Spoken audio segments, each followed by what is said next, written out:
এই মহিলাটি তার বিলাসবহুল বাড়িতে গোসল করছিলেন। হঠাৎ তিনি ভয় পেয়ে যান, কারণ তিনি দেখেন যে সিসিটিভি ফুটেজে একজন মুখোশধারী কালো মানুষ তার বাড়ির দিকে আসতেছিল। ভয়ের মাত্রা আরও বাড়ে যখন তিনি লক্ষ্য করেন যে লোকটি ঠিক তার বাথরুমের দিকেই হেঁটে আসছে।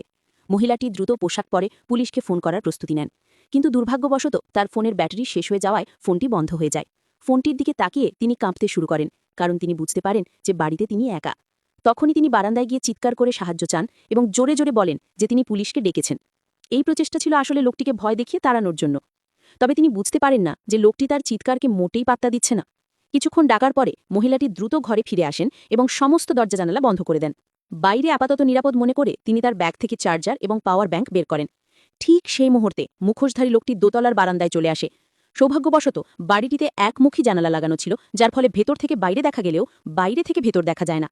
লোকটি ভেতরের পরিস্থিতি বুঝতে পারছিল না। এই পরিস্থিতিতে দুজনের চোখে চোখ পড়ে যায় এবং মহিলাটি এতটাই আতঙ্কিত ছিলেন যে তিনি নিঃশ্বাস বন্ধ করে চুপচাপ দাঁড়িয়ে থাকেন। লোকটি হয়তো অন্য কিছু ভেবেছিল, কারণ সে বারান্দা থেকে পাশের দরজার দিকে হেঁটে যায়। মহিলাটি তখন দ্রুত পিছনের দরজাটি বন্ধ করার কথা মনে করেন, যেটি তালা দেওয়া ছিল না। তিনি তাড়াতাড়ি দৌড়ে গিয়ে লোকটির আসার আগেই দরজাটি বন্ধ করে দেন। জানালার বাইরে তাকিয়ে তিনি দেখেন যে লোকটি তার দরজা খোলার জন্য চেষ্টা করে যাচ্ছে। মহিলাটি ভয় কাঁপতে থাকেন। কয়েক মিনিট চেষ্টা করার পরেও লোকটি ভেতরে ঢুকতে পারে না। সে বাইরে থেকে ভেতরের জিনিসপত্র বোঝার চেষ্টা করে, কিন্তু ব্যর্থ হয়। এরপর মহিলাটি আরও সতর্ক হয়ে যান এবং নিচে নেমে বাকি সব দরজা জানালাও বন্ধ করে দেন। এবার লোকটি সাময়িকভাবে চলে যায়। এই সুযোগে তিনি দ্রুত ফোনটি চার্জে বসান।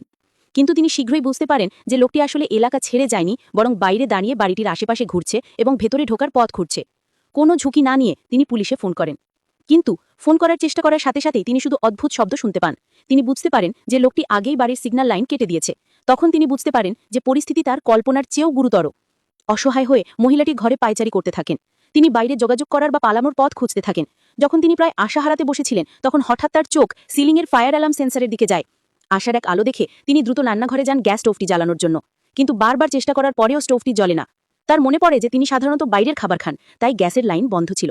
এই পদ্ধতি কাজ করবে না বুঝে তিনি ড্রয়ার থেকে দেশলাই কাঠি খুঁজে বের করেন। এরপর একটি চেয়ারের উপর উঠে সাবধানে একটি কাঠি জ্বালান। তিনি জ্বলন্ত কাঠিটি ফায়ার অ্যালার্মে নিটে ধরেন। আগুনের তাপে অবশেষে অ্যালার্মটি বেজে ওঠে।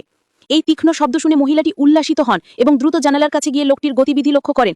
তিনি ভেবেছিলেন অ্যালার্মের শব্দ শুনে লোকটি ভয় পেয়ে পালিয়ে যাবে, কিন্তু অবাক করে দিয়ে লোকটি তার ব্যাগ থেকে একটি রিমোট কন্ট্রোল বের করে। একটি বই দেখে সে রিমোটের বোতামটি চাপে, আর সাথে সাথেই অ্যালার্মের শব্দ বন্ধ হয়ে যায়। মহিলাটির নতুন করে জেগে ওঠা আশা আবার ভেঙে যায়। এরপর লোকটি একটি হাতুড়ি বের করে এবং দরজাটি ভেঙে ফেলার চেষ্টা করতে থাকে। ভারী আঘাতের শব্দগুলো যেন সরাসরি মহিলাটির হৃৎপিণ্ডে আঘাত করতে থাকে। দরজার পিছনে দাঁড়িয়ে তিনি ভয় কাঁপতে থাকেন। তিনি তখন নিজেকে পুরোপুরি অসহায় মনে করেন এবং কেবল প্রার্থনা করতে থাকেন যে দরজা যেন না ভাঙে। শক্তিশালী দরজার কারণে কয়েক মিনিট চেষ্টার পর লোকটি থামে এবং এলাকা ছেড়ে চলে যায়। এই সুযোগে তিনি সাবধানে দরজার কাছে যান এবং পিপহোল দিয়ে দেখেন যে লোকটি সত্যিই চলে গেছে কিনা। বাইরে আর কেউ নেই দেখে তিনি বুঝতে পারেন যে এটাই শেষ সুযোগ। তিনি দ্রুত রান্নাঘরের দিকে দৌড়ে পিছনের দরজা দিয়ে বের হতে চান। যেই তিনি পিছনের দরজার দিকে যান, তখনই লোকটি তার সামনে চলে আসেন। ভয় পেয়ে মহিলাটি দ্রুত একটি টেবিলের নিচে লুকিয়ে যান এবং কোনো শব্দ করতে সাহস পান না।